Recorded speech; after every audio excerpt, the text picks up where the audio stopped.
बिस्मिल्लाहिर्रहमानिर्रहीम। आज के लेक्चर में हम चैप्टर नंबर 5 के एक्सरसाइज वाले एमसीक्यूज देखेंगे।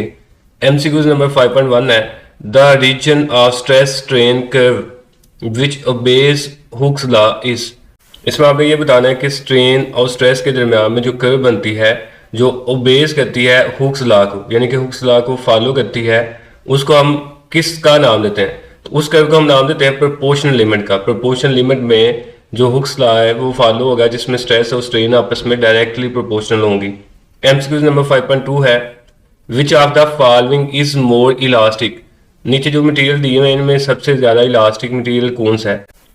ऑप्शन डी इसका करेक्ट ऑप्शन है स्टील। अमूमन बच्चे सोचेंगे रबर जो है ना ये मोर इलास्टिक है क्योंकि इसमें खिंचाव जो है ना वो ज्यादा है, लेकिन इलास्टिक का ताल्लुक खिंचाव के साथ नहीं होता। साइंस में इलास्टिक का मतलब ये है कि कोई भी जो मटेरियल है वो अपनी ओरिजिनल शेप में कितना जल्दी वापस आता है, या फिर अगर हम उसमें डिफॉर्मेशन प्रोड्यूस करते हैं तो वो कितनी रुकावट पेश करता है, यानी कि डिफॉर्मेशन प्रोड्यूस करना उसमें कितना ज़्यादा मुश्किल है, उसको हम नाम देते हैं इलास्टिक का। रबर को तो डिफॉर्म करना ज़्यादा आसान है लेकिन स्टील को डिफॉर्म करना मुश्किल है, इसलिए इसकी जो इलास्टिक है वो ज़्यादा होगी। एमसीक्यू नंबर 5.3 है which of the following is polymer solid. इनमें से कौन सा पॉलीमर सॉलिड है? ऑप्शन ए इसका करेक्ट ऑप्शन है वूल।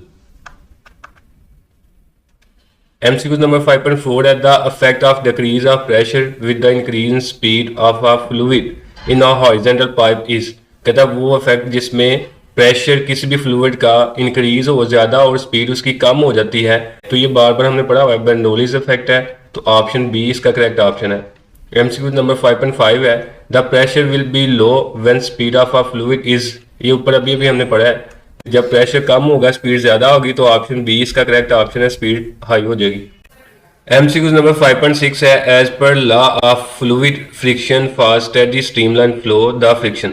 इसमें आपने ये बताना है कि हमारे पास एक ऐसा फ्लूइड है जिसका फ्लो जो है ना वो स्ट्रीमलाइन फ्लो है, यानी कि स्मूथ फ्लो है इसका, तो इसमें जो फ्रिक्शन है उसका रिलेशन क्या होगा? तो ऑप्शन ए इसका करेक्ट ऑप्शन आना है proportionality to velocity of fluid. हमने ड्रैग फोर्स का फार्मूला पढ़ा हुआ है कि जो ड्रैग फोर्स है वो इक्वल है 6 पाई ईटा आर वी के। तो इसमें जो ड्रैग फोर्स है वो वेलोसिटी के साथ डायरेक्ट रिलेशन बना रही है। ड्रैग फोर्स का मतलब यहाँ पे विस्कस फोर्स है, यानी कि फ्रिक्शन है, इसलिए हम यहाँ पे कहेंगे जो वेलोसिटी है ये फ्रिक्शन के साथ डायरेक्ट रिलेशन बनाएगी। जितनी वेलोसिटी ज्यादा होगी उतनी फ्रिक्शन भी ज्यादा होगी। एमसीक्यू नंबर 5.7 है if a stone is submerge. Submerge का मतलब होता है डूब जाना, इन वाटर पानी में डूब जाता है, and its weight less in water than in air, और इसका जो वजन है वो पानी में कम है हवा के मुकाबले में। This phenomena is due to. ये फिनोमिना किसकी वजह से होगा? तो ये हमने आर्किमिडीज प्रिंसिपल में पढ़ा हुआ है। ये फिनोमिना होता है बॉयंट फोर्स की वजह से जो ऊपर की तरफ अमल करती है, तो ऑप्शन सी इसका करेक्ट ऑप्शन होगा।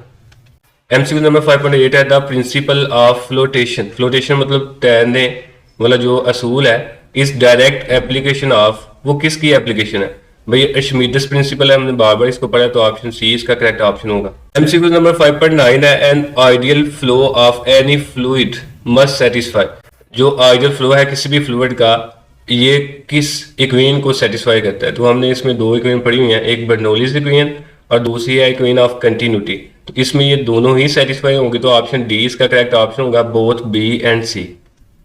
एमसीक्यू नंबर 5.10 है the lift force experience by an aeroplane wings is primarily due to. तो इसमें आपने ये बताना है कि एरोप्लेन जिस फोर्स की वजह से ऊपर उड़ता है, यानी कि उसके विंग्स पे जो फोर्स ऊपर को लगती है वो किस प्रिंसिपल के तहत लगती है? तो हमने बार बार पढ़ा है कि जहाज के जो विंग्स हैं वो इस तरह तैयार किए जाते हैं कि उनके ऊपर वाली साइड पे हवा की स्पीड ज्यादा होती है और प्रेशर कम होता है, और उनकी जो नीचे वाली साइड है वहां पे हवा की स्पीड कम होगी और प्रेशर जो है ना वो ज्यादा होगा। तो इस प्रेशर डिफरेंस की वजह से इस पे एक लिफ्ट प्रोड्यूस होगी जो इसको नीचे से ऊपर की तरफ उठाएगी। तो ऑप्शन सी इसका करेक्ट ऑप्शन होगा, pressure difference above and below the wing, यानी कि इसके विंग जो इसका पार्ट होता है इसके नीचे और ऊपर प्रेशर का डिफरेंस होता है। नीचे वाली साइड पे प्रेशर ज्यादा होता है और ऊपर वाली साइड पे प्रेशर कम होता है, जिसकी वजह से इसमें लिफ्ट प्रोड्यूस होती है। एमसीक्यूज नंबर 5.11 है इन मेडिकल फील्ड। मेडिकल में अ वेंचुर मास्क, एक वेंचुर मास्क का यूज किया जाता है to deliver a non oxygen concentration to patients operates is based on. इसमें कहता है कि मेडिकल फील्ड में एक मरीज को एक ऐसा मास्क लगाया जाता है जिसको वेंचुर मास्क कहते हैं, और इसका काम होता है कि उसको ऑक्सीजन की जो मकदार है वो एक प्रॉपर वे में देना, यानी कि अगर उसको कम ऑक्सीजन चाहिए तो वो कम देगा, अगर ज़्यादा चाहिए तो वो ज़्यादा देगा। तो ये जो मास्क है ये किस प्रिंसिपल के तहत काम करता है?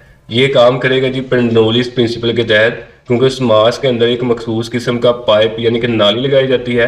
अगर उस मरीज को ऑक्सीजन की मकदार ज़्यादा चाहिए, वो जो पाइप है उसका साइज़ कम कर दिया जाता है, यानी कि थिन पाइप यानी कि बारीक नाली यूज़ की जाती है, जिसकी वजह से उसकी स्पीड बढ़ जाती है। और अगर उसको कम मकदार में ऑक्सीजन चाहिए तो फिर उसको थोड़ा सा वाइड कर दिया जाता है ताकि उसकी जो स्पीड है वो कम हो जाए।